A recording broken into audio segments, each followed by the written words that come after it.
Me teame, et meie keha töötab ühtse meeskonnana. Süda pumpab verd, aju mõtleb ja lihased liiguvad.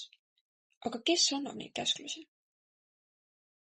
Selle taga on üks nähtamatu, kuid ülivõimas süsteem – hormoonid.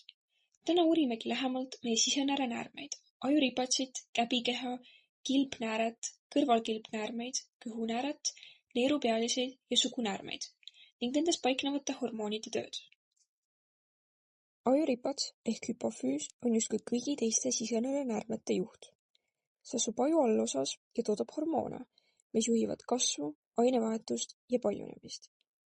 Üks olulisemaid on kasvuhormoon, mis määrab, kui pikaks me näiteks kasvame. Ajuripats annab käske kilpnäärmele, neerupealistele ja sugunäärmetele. Käbikeha ehk epifüüs toodab melatoniini ehk unehormooni. See aitab meie kehal aru saada, millal on aeg magada ja millal olla ärkvel. Kui melatoniini on vähe, võib tekkida unetus või väsimus. Melatoniini tootmisele võib mõjuda ka valgus une ajal. Näiteks telefoni kasutamine enne magama minekut annab käbikehale märku, et uneaeg pole veel käes. Mida suurem on kilpnäärme poolt toodetud hormoonide sisaldus veres, seda enam suudavad rakud hapnikku ja mitokondrid toitaineid kulutada. Kui kilpnääre töötab liiga aeglaselt, tunneme väsimust ja külmatunnet. Kui aga liiga kiiresti, siis oleme rahutud, pulss on kiire ja kaal võib langeda. Kõrvalkilpnäärmed on tillukesed, kuid tähtsad. Need reguleerivad kaltsiumi ja mineraalide hulka veres, mis on vajalikud luudele, lihastele ja närvidele.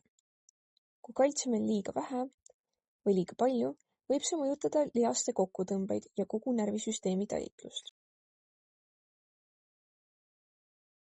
Kõhunääre toodab insuliini ja glükagooni. Need on hormoonid, mis hoiavad veresuhkrut tasakaalus. Insuliin aitab rakkudel suhkrut verest omastada, et saada energiat. Kui insuliini on liiga palju või liiga vähe, võib välja kujuneda diabeet ehk suhkruhaigus. Neerupealised toodavad stressihormoone, adrenaliini ja kortisooli. Kui tunneme ohtu, vabanevad need hormoonid, et keha oleks valmis tegutsema. Süda loob kiiremini, hingamine süveneb ja lihased saavad energiat. Sugunäärmed, poistel munandid ja tüdrukutel munasarjad toodavad suguhormoone, testosterooni, östrogeeni ja progesterooni.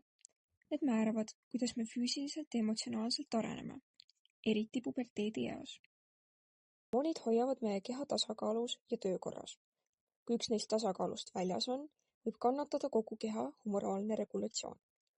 Seepärast on oluline hoolitseda oma tervise eest, hästi magada, liikuda ja süüa tasakaalustatult.